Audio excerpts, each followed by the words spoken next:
सभी को शाम का नमस्कार। मैं लुसेंट पुस्तक से प्राचीन भारत का इतिहास के अंतर्गत इस्लाम धर्म पढ़ाने वाली हूँ। शुरू करते हैं। इस्लाम धर्म के संस्थापक हजरत मोहम्मद साहब थे।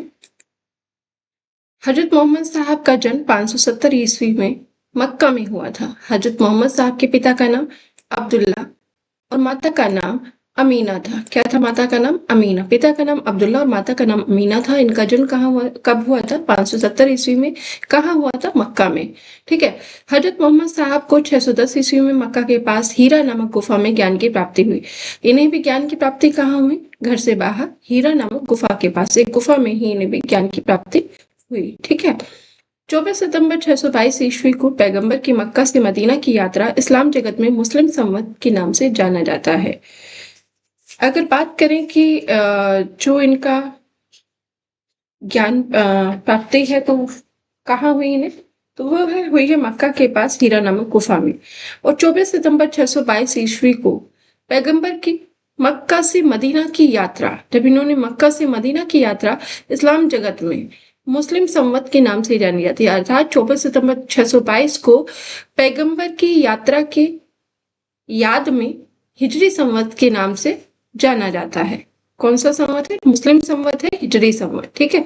ये पूछ लिया जाता है हिजरी संवत का संबंध किससे? तो इस्लाम धर्म से है। कब हिजरी संवत मनाया जाता है? 24 सितंबर 622 ईस्वी को। मोहम्मद की शादी 25 वर्ष की अवस्था में खदीजा नामक विधवा के साथ हुई थी। तो इनकी पत्नी का नाम क्या है? खदीजा। और मोहम्मद की पुत्री का नाम फातिमा, दामाद का नाम अली हुसैन। देवदूत ग्रेबरियल ने पैगंबर मोहम्मद साहब को कुरान अरबी भाषा में संप्रेषित की। कुरान इस्लाम धर्म का पवित्र ग्रंथ है। पैगंबर मोहम्मद साहब ने कुरान की शिक्षाओं का उपदेश दिया। हजरत मोहम्मद साहब की मृत्यु 8 जून 632 ईस्वी को हुई। इन्हें मदीना में दफनाया गया है। इनकी मृत्यु कब हुई? पहले तो ये देख लीजिए कि कुरान इस्लाम धर्म का पवित्र ग्रंथ है और पैगंबर मोहम्मद साहब ने कुरान की शिक्षाओं का उपदेश किया। उन्होंने उपदेश दिया था वो किसका दिया था? कुरान की शिक्षाओं का। हजरत मोहम्मद साहब की मृत्यु 8 जून 632 ईस्वी को हुई। इन्हें मदीना में दफनाया गया। मोहम्मद साहब की मृत्यु के बाद इस्लाम सुन्नी मतलब इस्लाम धर्म जो है दो पंथों में बंट गया, सुन्नी और शिया में। सुन्नी उन्हें कहते हैं जो सुन्ना में विश्वास करते थे। सुन्ना पैगंबर मोहम्मद साहब के कथनी तथा कार्यों का विवरण है। सुन्ना क्या है? सुन्नी किन्हें कहा जाता है? जो सुन्ना में विश्वास करते हैं। और सुन्ना क्या है? पैगंबर मोहम्मद साहब के कथनों तथा कार्यों का विवरण है। शिया अली की शिक्षाओं में विश्वास करते थे। एक हो गए सुन्नी, एक हो गए शिया। तो शिया कौन है? शिया वे हैं जो अली की शिक्षाओं में विश्वास करते थे। ठीक है। और जो सुन्ना है वो उनकी कथनी और कार्यों का विवरण है उसमें। उन्हें मोहम्मद साहब का न्याय सम्मत उत्तराधिकारी मानते हैं। अली मोहम्मद साहब के दामाद हैं। जो शिया हैं वो अली की शिक्षा में विश्वास करते हैं। तो अली कौन है? मोहम्मद साहब के दामाद। ठीक है। अली को सन 661 ईस्वी में हत्या कर दी गई। अली के पुत्र हुसैन की हत्या 680 ईस्वी में करबला नामक स्थान पर हुई। करबला कहाँ है? ईरान में। इन दोनों हत्या ने शिया को निश्चित मत का रूप दे दिया। विरोध भी कहीं ना कहीं किसी मत को स्थापित करने में सहायक हो जाता है। ये उसी का एक हमारे सामने साक्ष्य भी है। पैगंबर मोहम्मद साहब के उत्तराधिकारी खलीफा कहलाए। जो पैगंबर मोहम्मद साहब के उत्तराधिकारी थे उन्हें क्या कहा गया? खलीफा। इस्लाम जगत में खलीफा पद 1924 ईस्वी तक रहा। कब तक रहा? 1924 ईस्वी तक। 1924 ईस्वी में इसे तुर्की के शासक मुस्तफा कमाल पाशा ने समाप्त कर दिया। किसने समाप्त किया? तो ये समाप्त किया है तुर्की के शासक मुस्तफा कमाल पाशा ने। खलीफा का पद कब समाप्त हुआ? 1924 में। इब्न इशाक ने सर्वप्रथम पैगंबर साहब का जीवन चरित्र लिखा है। किसने लिखा है? इब्न इशाक ने।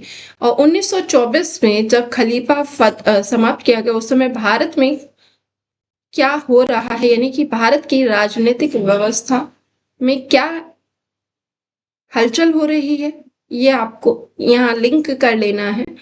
इब्न इशाक ने सर्वप्रथम पैगंबर साहब का जीवन चरित्र लिखा। मोहम्मद साहब पैगंबर के जन्मदिन पर ईद ए मिलाद उन नबी पर्व मनाया जाता है।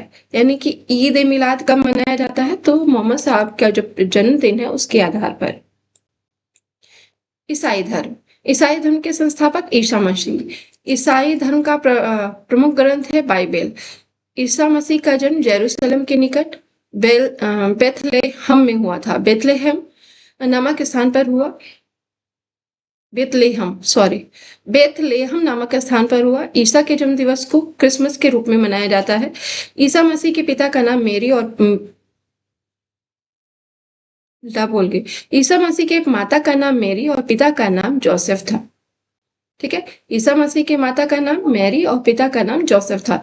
ईसा ने अपने जीवन के प्रथम 30 वर्ष एक बढ़ई के रूप में बेथलेहम के निकट नाजरेथ में बिताए।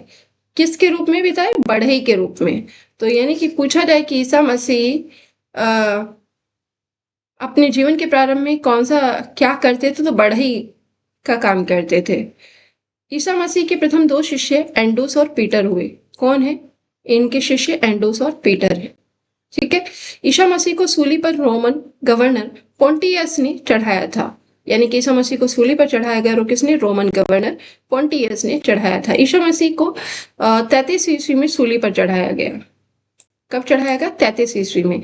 ईसाई धर्म का सबसे पवित्र चिन्ह क्रॉस है। ईसाई त्रित्व में विश्वास रखते थे। त्रित्व क्या है? ईश्वर और पिता, ईश्वर और पुत्र, ईश्वर और पवित्र आत्मा। त्रित्व क्या है? तो ईसाई धर्म में त्रित्व है, ईश्वर और पिता, ईश्वर और पुत्र, ईश्वर और पवित्र आत्मा। ठीक है। पारसी धर्म की बात करें तो पारसी धर्म के पैगंबर जरथुस्त्र ये ईरानी थे। इनकी शिक्षाओं का संकलन जैन अवस्था नामक ग्रंथ में मिलता है। किसमें मिलता है? ये अक्सर कई बार प्रश्न पूछा गया है। तो जैन अवस्था में मिलता है, जो पारसियों का धार्मिक ग्रंथ है। इनकी मूल शिक्षा का सूत्र है सद्विचार, सद्वचन तथा सद्कार्य। इसके अनुयायी एक ईश्वर अहुर को मानते हैं। इस धर्म के अनुयायियों को अग्नि पूजक भी कहा जाता है। तो अग्नि पूजक किन्हें कहा जाता है? अग्नि पूजक पारसी को कहा जाता है। ठीक है, जो पारसी धर्म के अनुयायी हैं ये किसको मानते हैं? अहुर को मानते हैं। और जो अहुर को मानने वाले हैं वे अग्नि पूजक कहलाए। अब बात करते हैं मगध साम्राज्य का उदय। हम महाजनपद काल देख चुके हैं।